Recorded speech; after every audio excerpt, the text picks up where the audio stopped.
G'day, NotJah Witness here, and here is the first video of some number of videos from the interview given me by the ever-generous Grey Skeptic Mac on my history growing up in, and then growing out of, the religious cult that we call Jehovah's Witnesses. And we're live. Alright, hi everyone, I'm Mac, the Grey Skeptic, and I'm here with NotJah Witness. G'day, g'day. So, let's jump right into it. So you were a Jehovah's Witness, and, well, how long? It's weird when you're like from birth kind of thing, so from whenever you're sort of conscious as a kid till probably about 12. That's my best estimate as an age, 12 or 13. And then, so you said until you were about 12, and then that's when you started to, like, taper off? Well, no, that's when I really went. I left. Like, I did a hard walkout, basically. Oh, gotcha. But I had a few different reasons for that, I suppose. Like, I never really was too happy with being where I was anyway, and because it was a family thing, I didn't have an out. And so once something presented itself, I went with it. So you said once something presented itself, you kind of hopped out of there. So like an opportunity to leave. Sorry? It was like an opportunity to leave presented itself. Okay. Well, what really made you want to start to leave in the first place then? Well, I suppose growing up in the religion, having to, try and follow all of their beliefs and the way of life, you have to leave.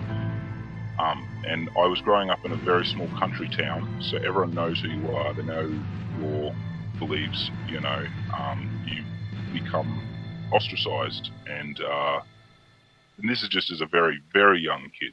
And I had other issues as well. I have every other reason to be picked on as a kid, but for that, I always wanted to have that sort of social life. I wanted to know what it was like having normal friends, and not kids that were a couple years older than me or a couple years younger than me that happened to be in the faith as well.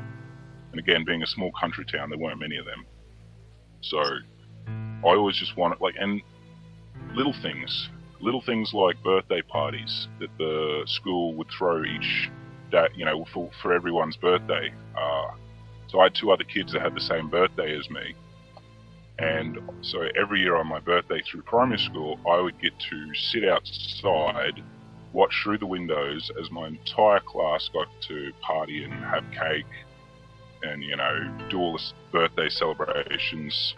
And when they were done, I got invited back in. It's the same with Christmas or all those other things. We got sent into a different room to do schoolwork while everyone else got to do Christmas things, And then when, you know how you do religious class in school, and normally it'd be some form of Christian religion they would teach you, even in public schools, I would actually have to go and do a separate religious class that my mother would teach. She would actually come in and teach the JW religion to me and like one other kid in the school that was a JW. You can imagine that's terribly embarrassing.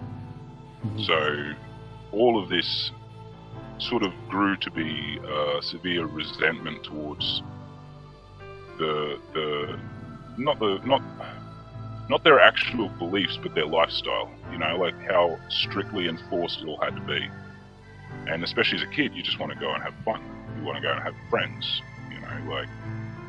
so I, that's probably the main thing that first, was always in me, that I never wanted to really be there. This wasn't my thing. It wasn't my club. Well, that raises a couple questions for me. Because we don't really have a religion class in the U.S., at least not until like college or maybe some high school. Okay, I didn't know that. Yeah, that's they kind of just try to stay away from it. Yeah, no, well, it'd be the separation of church. Sorry? Yeah. You'd have the separation of church and state, so they can't have the religious aspects in the public schools. That's Right. why you got so many private school problems that are crazy Christians. Mm-hmm. Yes.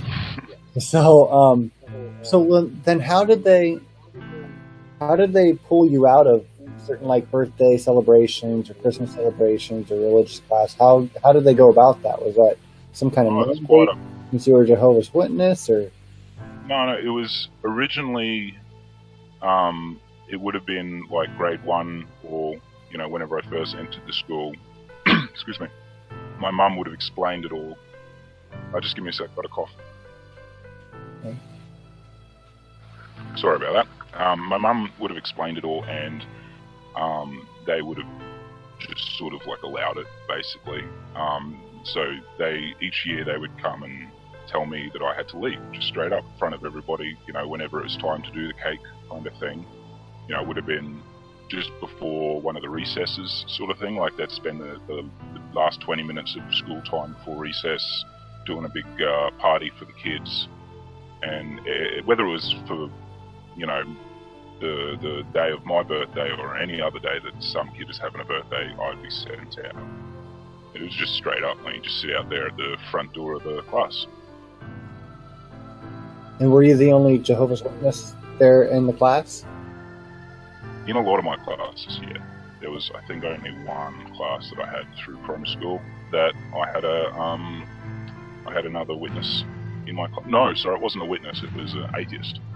Oh. She was a great, yeah. She was my first experience with atheists. That was grade 2. Yeah.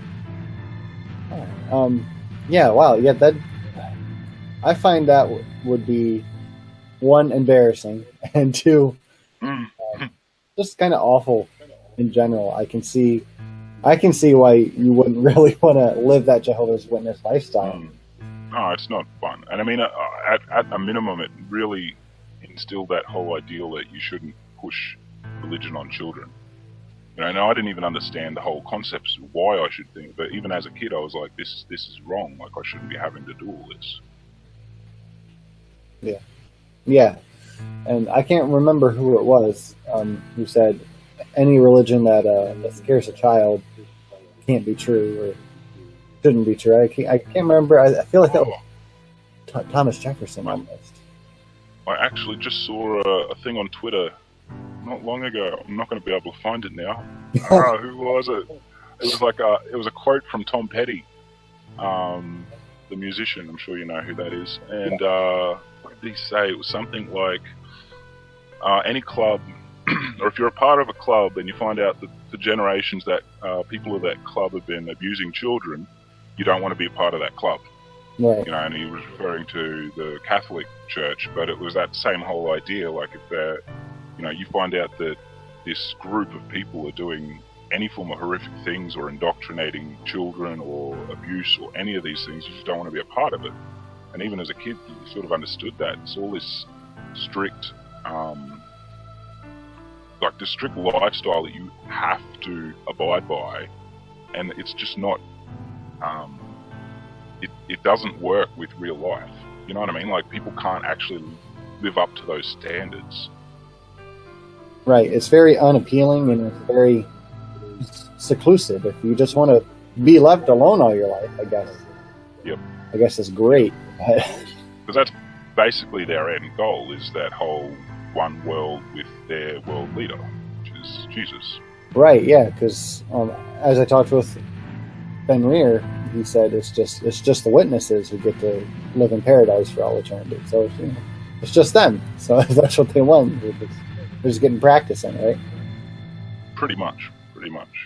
I mean, I'm pretty sure that there are teachings, whether they're old light maybe, that had more of a higher possibility of other, the worldly people getting through into paradise, but it was sort of as a secondary test.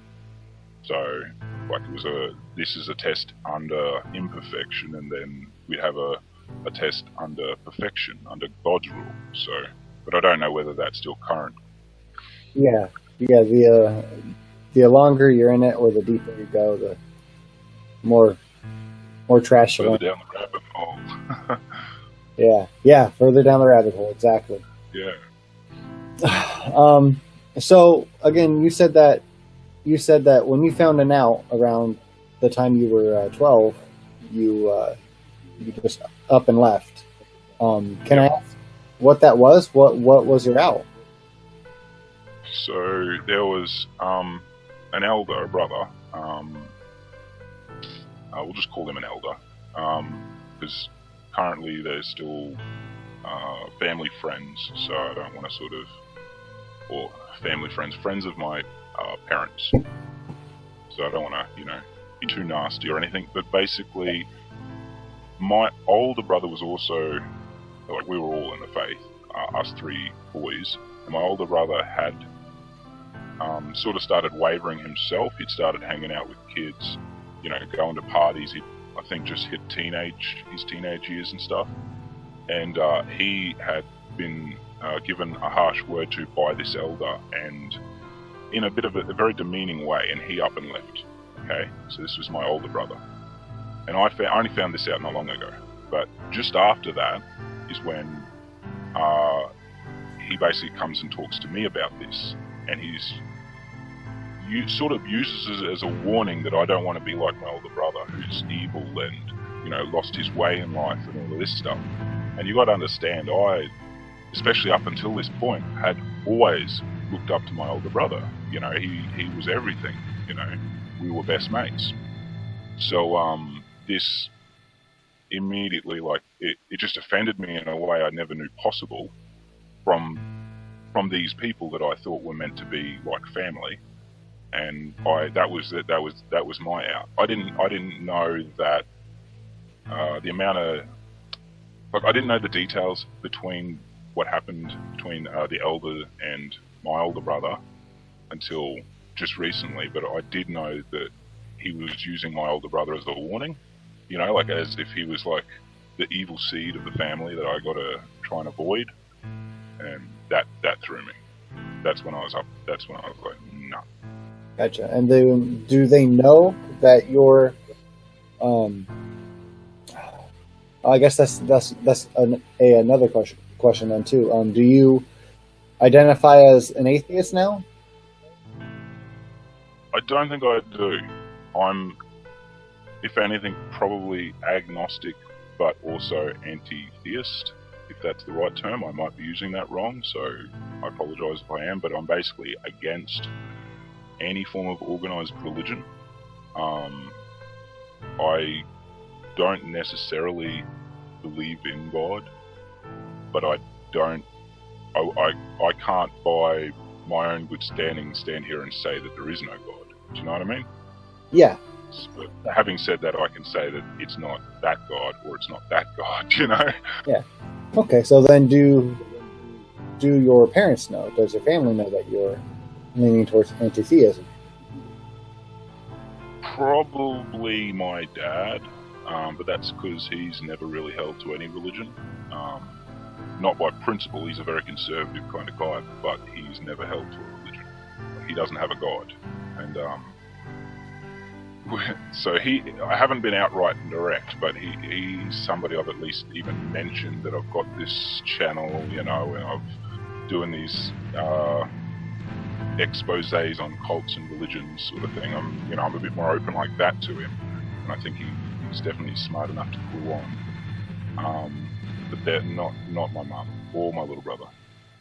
Okay. Not yet. That's hence the secrecy with my voice and my name and all of that. Yeah, and that's fair. I mean, it can definitely be dangerous, self-detrimental to come out of that kind of religion in any way, really, especially with an anti-theist label. I think I'm with a lot of you where I can say that Jehovah's Witnesses really take it a step further. Like, you have your own communities, you kind of ostracize everyone else, or as soon as you step out of it, you are everyone else. And a lot of people have called it a cult. And that was one of the questions I had for you: is, do you see it as a cult? I definitely do see it as a cult. Don't always use the word, though, especially not if I feel I'm talking to Jehovah's Witnesses or if I'm trying to reach them, because I know that's one of those trigger words. But otherwise, yeah, I definitely agree. Okay. Yeah. Yeah, that's kind of what I'm getting across the board. And that's sad because, like most cult members, they don't feel like they're in a cult. Exactly. So, like, what can you do to help them? Because you can't just be blunt. The members themselves, for the most part, are just innocent people. Like, they're victims. They're like me. Like, I would have been one of them. I was born into it. I wasn't, like, born stupid. I was just unfortunately born into a religion that was wrong, and I believed it. You know, it takes a lot of evidence to convince somebody that has lived their entire life believing something, convince them otherwise. You know, or even just to show them a little bit of light. It takes a lot of work. It might be all you need to do, because that was what happened to me. I was so stubborn, avoiding anything that would doubt my particular religion. Any other religion, I'm fine. You know, rip them apart, because that was, after all, what we do as Jehovah's Witnesses, is rip other Christians apart. But anything that would try and, you know, rip my religion apart, even after I'd left, I wouldn't go near it. I know better. I know better, you know. I had that attitude. I didn't need to watch it. I knew better. But I didn't. And it was literally just, I can't, like, I've tried finding the video now, but I can't remember what video exactly it was, but it took one video, all of a sudden, it was like opening floodgates. You know, like, I was all of a sudden, all these other things that I've been arguing with in my mind, it all just clicked, and everything suddenly made sense. Is that Fenrir? Hello, sexy man. Hey, buddy. How you doing? Good to hear your voice. Oh, bro. How you doing? Doing pretty good. How are you guys doing? Pretty good. I didn't mean to send out a link to have other people in. Yeah, nice. Sorry, part of a party. I need to make it a hangout. I'm very new with making it live. Every other one we had is was a private. Surprise, motherfuckers! Right. Well, of all people to jump in, I'm glad it was you, Fenrir. That's very welcome. Awesome. Well, feel free to stick around. Alrighty, cool. So this has been part 1 of some from my interview with the ever-charming Mac the Grey Skeptic. Now, don't you dare come to the end of this video without at least going over and paying my man a visit. If you're short of time, that's fine. Just hit that red subscribe button on his page and come back later. I promise you won't be disappointed. So make sure to leave any of your thoughts in the comments section below. If you agree, disagree, or wish to correct me, feel free. Plus, if you have any other topics you want me to cover or dig deeper into, leave your suggestions down there too. I am on the Twitter machine at NotJah Witness. If you wanted to send me a picture of your pet, I'm a big animal fan. Just not birds. Fuck you and your fucking birds. They squawk and wake me up in the morning. Shoot 'em all, I say. Anyway, if you would like to see more on the JWs or other religious beliefs, as I do what I can to expose and refute them where I can, please hit that like button and give us a subscribe. I truly appreciate it. I hope you all have a fucking wonderful day. Thank you for watching, and remember, I'm not your witness. Sorry, I should have asked this before. Am I allowed to swear? Oh, yeah, swear away. Cool. I was meant to ask, earlier. I had a bit of a problem there.